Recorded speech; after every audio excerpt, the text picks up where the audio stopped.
आइसकेको छु। फाइनली अब यो टिमलाई टेन्टाकल्सको विकनेस के हो त्यो थाहा भयो। लिक्विड नाइट्रोजनको कन्ट्याक्टमा आउने बित्तिकै त्यो टेन्टाकल फ्रिज भएको हेसुन सबैजनाले नोटिस गर्छन्। त्यसपछि अब यिनीहरूले अनि टिममा बसेर डिस्कस गरिरहेको हुन्छन् र हेसुनले पनि भन्छ कि जब त्यो टेन्टाकल्सको टचमा आएको थियो अनि मलाई पनि एकदम हुन्छ नि त्यो अप्ठ्यारो फिल भएको थियो, मतलब सबसे ठुलो विकनेस नै त्यही हो टेन्टाकल्सको भनेर। हेसुनलाई त डङरिङमा हल्का डाउट भइसकेको छ, तर यता प्रोफेसर चोइले पनि डङरिङको एगेन्स्ट केही प्रुफ भेट्छन् जहाँ चाहिँ उसले डायरीमा जसको नाम लेखेको छ त्यो सबैजनाको डेथ भइसकेको कुरा खुल्छ र प्रोफेसर चोइले डङरिमलाई यो कुराको एक्सप्लेनेसन मागिरहेको हुन्छ र डङरिम त सधैँ एज युजल उसलाई रेस्पोन्स नगरिकन त्यहाँबाट जान्छ। तर अहिलेसम्म आइपुग्दा यो कुरा चाहिँ आइडिया भइसकेको छ कि डङरिमको केही न केही कनेक्सन छ त्यसमा भनेर। त्यसपछि प्रोफेसर चोइले हेसुनसँग यो कुरा भन्छ कि डङरिम हुनै सक्दैन, अर्को कोही होला, किनकि डङरिम त अब जत मसँग थियो भनेर उसलाई चाहिँ बचाउने कोसिस गरिरहेको हेसुनलाई रियलाइज हुन्छ। अनि उसले सोध्छ कि किन यस्तो गरिरहनु भएको छ, डङरिमलाई बचाउने कोसिस किन गर्दै हुन्छ तपाईँ भनेर भन्दा चाहिँ अनि यतिखेर प्रोफेसरले भन्छ कि उसको ड्याडको डेथ चाहिँ उसको प्रोफेसर चोइको ड्याडले चलाएको गाडीबाट भएको थियो र त्यतिखेर त मैले त्यो जस्टिसको लागि लड्न सकिनँ, तर अहिले म डङरिमलाई प्रोटेक्ट गर्ने प्रमिस गरेको छु त्यही भएर भन्छ।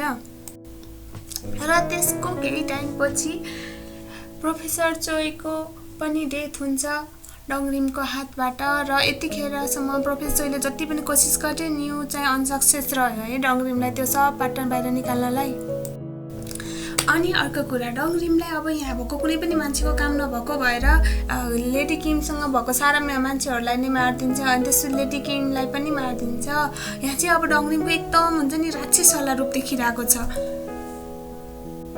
सबैजनाको डेथ भइसकेको हुन्छ लगभग यता हेसुनको टिमको बाहेक। अनि त्यसपछि हेसुनलाई एउटा मेमोरी आउँछ, सडनली उसको टाउको दुख्छ अनि त्यतिखेर उसले चाहिँ एउटा एकदम ठुलो केमिकल फ्याक्ट्री अनि त्यसपछि त्यहाँ लिक्विड नाइट्रोजन एकदम धेरै भएको र हेसुनले त्यो कुरा भन्दा चाहिँ यो थाहा हुन्छ कि प्रोफेसर चोइकै ड्याडको फ्याक्ट्री थियो, केमिकल फ्याक्ट्री अनि त्यो जुन हस्पिटल यो सबै कनेक्टेड थिए एकअर्कासँग।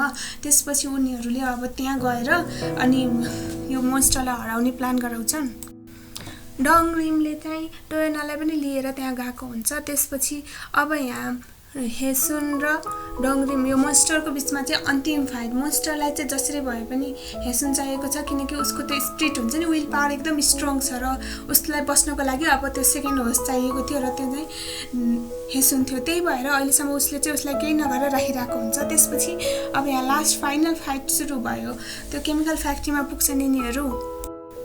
डोयनाले डङरिमलाई सम्झाउन कोसिस गरिरहेको हुन्छ, भित्रभित्र चाहिँ त्यो स्विट मुभमेन्टहरू हुन्छ नि सबैजनाले उसको ख्याल राखेको त्यो पनि सम्झिरहेको हुन्छ, तर उसमा मोन्स्टर हाबी भइसकेको छ।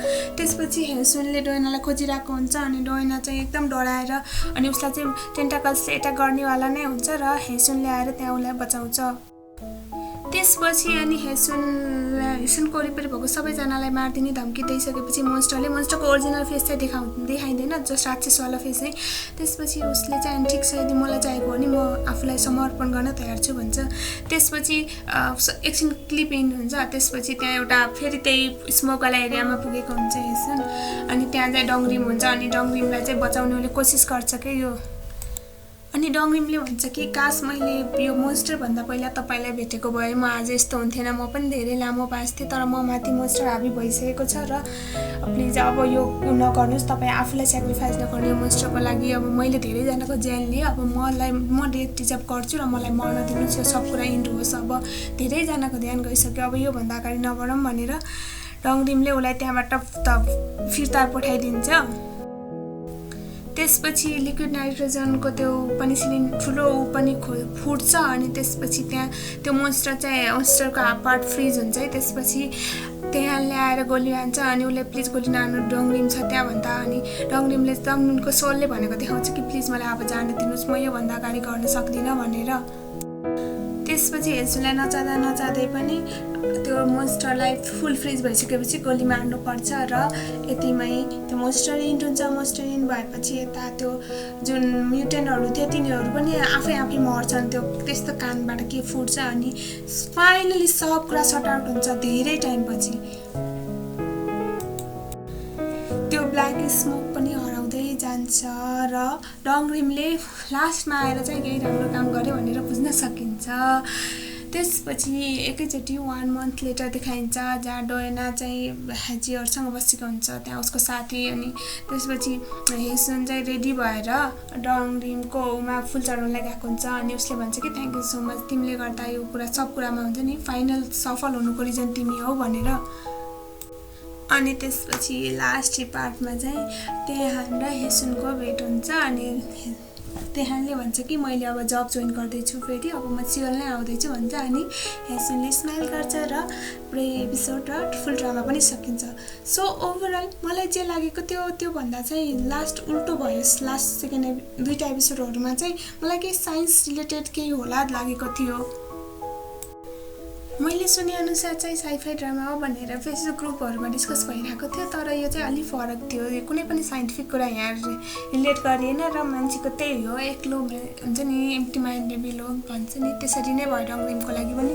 उसले आफूमा अरू चिज नराम्रो हुन्छ नि, ब्याड थिङलाई हाबी हुन दियो र त्यसको रिजल्ट उसले आफ्नो ज्यान गुमाएर गर्नु पर्यो र त्यसको नतिजा पुरै सहरले नै भोग्नु पर्यो। That's it. अरू लिड एक्ट्रेसको काम राम्रो छ, कोरियन एक्टरहरू हो, काममा डिसएपोइन्ट गर्ने त कुरा नै भएन। सो कस्तो लाग्यो, मन परेमा लाइक गरिदिनुहोस् अनि कस्तो छ प्रतिक्रिया दिनको लागि कमेन्ट गरिदिनु होला। च्यानलमा नयाँ हुनुहुन्छ भने प्लिज सब्सक्राइब गर्न नभुल्नु होला। तपाईँसँगको लागि thank you so much for watching our video. अरू कुनै ड्रामाको एक्सप्लेनेसन लिएर छिटो नै आउनेछौँ।